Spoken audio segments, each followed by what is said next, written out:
जय हिंद साथियों, मैं अपने इस वीडियो में आपका पुनः स्वागत करता हूं। आज हम लोग दोस्तों बात करने वाले हैं पराबैंगनी किरणें, जिसको हम लोग अल्ट्रावायलेट रेडिएशन बोलते हैं। आप एक शब्द सुनेंगे अल्ट्रासाउंड।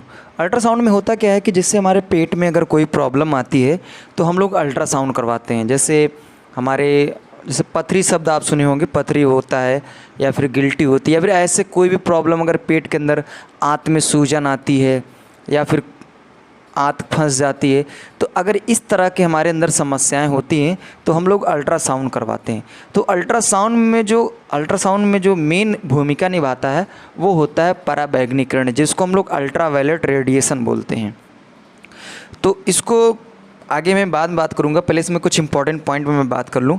तो इसका जो तरंगदैर्ध्य परिसर होता है वो होता है 1×10⁻⁻8 से लेके 4×10⁻�7 मीटर के बीच में इसका तरंगदैर्ध्य परिसर अर्थात वेवलेंथ रेंज होता है। फ्रीक्वेंसी रेंज की बात करूं तो आवृत्ति परिसर की, तो इसका होता है 3×10⁻16 से लेके 8×10⁻14 हर्ट्ज़ के बीच में इसका फ्रीक्वेंसी रेंज होता है। अब बात करते हैं जो अल्ट्रावायलेट होता है, इसको उत्पादन कहाँ से करते हैं। तो पहला नंबर इसका उत्पादन दोस्तों सूर्य से होता है। सूर्य से अल्ट्रावायलेट रेडिएशन आता है, पराबैंगनी किरणें सूर्य से निकलती हैं जो मनुष्यों के लिए बहुत ज़्यादा हानिकारक होती हैं। और ये जो ओजोन परत होती है, और दूसरा नंबर होता है आर्क से, यानी आग से भी निकलते हैं, और स्पार्क से भी पराबैंगनी किरणें निकलते हैं। स्पार्क का मतलब होता है जब दो चीज़ें आपस में घिसती हैं तो उनके बीच चिंगारी उत्पन्न होती है, जिसको हम लोग स्पार्क बोलते हैं। और अगर मैं बात करूँ तो जो आयनित गैसें होती हैं, आयनित गैसों से भी पराबैंगनी किरणें निकलती हैं। तो मैं बात करूँ सूरज से भी पराबैंगनी किरणें निकलती हैं, आर्क यानी आग से निकलती हैं, स्पार्क से निकलते हैं, जब दो चीज़ें आपस में रगड़ खाती हैं तो उनके बीच चिंगारियाँ उत्पन्न होती हैं, उससे भी पराबैंगनी किरणें निकलती हैं, और आयनित गैसों से भी निकलती हैं। गुण की बात करें तो लगभग गामा किरणों में जो गुण थे, गामा किरणों के गुण लगभग वो सभी गुण इसमें विद्यमान होते हैं। लेकिन इसकी जो वेदन क्षमता होती है, इसकी वेदन क्षमता थोड़ा कम होती है। यानी वेदन क्षमता की मैं बात करूं तो वेदन क्षमता कम होती है, ये खासियत है इसमें। अब बात करते हैं कि यूज कहाँ पे होता है। तो इसका बहुत जगह पे यूज होता है। पहला नंबर इसका यूज होता है अदृश्य लिखाई। अदृश्य लिखाई का मतलब यह होता है कि कुछ ऐसे चीज़ें होती हैं जो कोड में लिखी जाती हैं और उसको हम लोग नहीं बता सकते हैं कि लिखा क्या। जैसे मैं बात करूं QR कोड, तो QR कोड या फिर कुछ ATM में कुछ कोड रहते हैं, तो उसको जैसे हम लोग पता कर लेते हैं ना कि इसके अंदर क्या चीज़। जैसे मान लेते हो हम, मेरे ATM में पिन का कोड रहता है, तो जब हम लोग मशीन के अंदर डालते हैं तो मशीन उसको पढ़ लेता है, जबकि वो मुझे नहीं दिखता है कि उसमें क्या लिखा है, लेकिन मशीन क्या करता है, उसको पढ़ लेता है।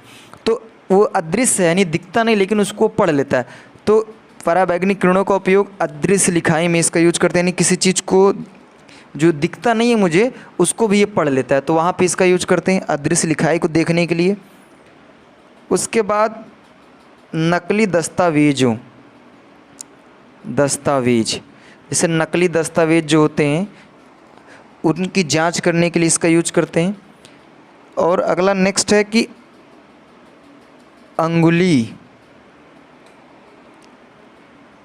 अंगुली के निशानों का पता करने के लिए।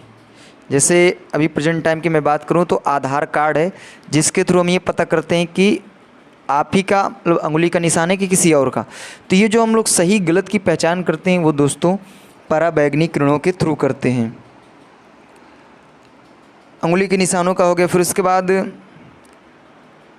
खाने के सामानों की जांच करने के लिए, खाने के सामानों की जांच करने के लिए भी हम लोग पराबैंगनी किरणों का यूज करते हैं।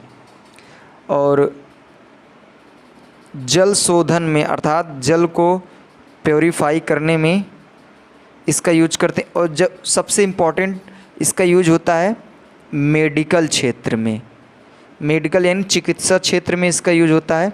जो अल्ट्रासाउंड की मैंने बात की, तो अल्ट्रासाउंड में पराबैंगनी किरणों का ही यूज होता है, क्योंकि इमेज में आप देख लीजिए इस तरीके से अल्ट्रासाउंड आपका होता है। ये मशीनें होती हैं।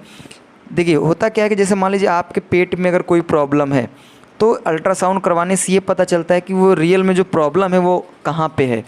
तो जिस तरह एक्सरा होता है उसी तरह अल्ट्रासाउंड भी होता है। उसमें भी पेट के चारों तरफ की फ़ोटो खींचकर उसकी एक फ़िल्म निकाली जाती है और वही फ़िल्म प्रिंट आउट करा के पेशेंट को दे दिया जाता है। तो वो डॉक्टर साहब को दिखाया कि ये पता करते हैं कि वास्तव में प्रॉब्लम कहाँ पे है। तो ये है दोस्तों अल्ट्रावायलेट रेडिएशन अर्थात पराबैंगनी किरणें। उम्मीद करता हूँ ये वीडियो आपको समझ में आ गया होगा कि पराबैंगनी किरणें क्या होती हैं और इनका यूज कहाँ कहाँ पे होता है। तो आगे मिलेंगे दोस्तों नेक्स्ट वीडियो में, तब तक के लिए जय हिंद।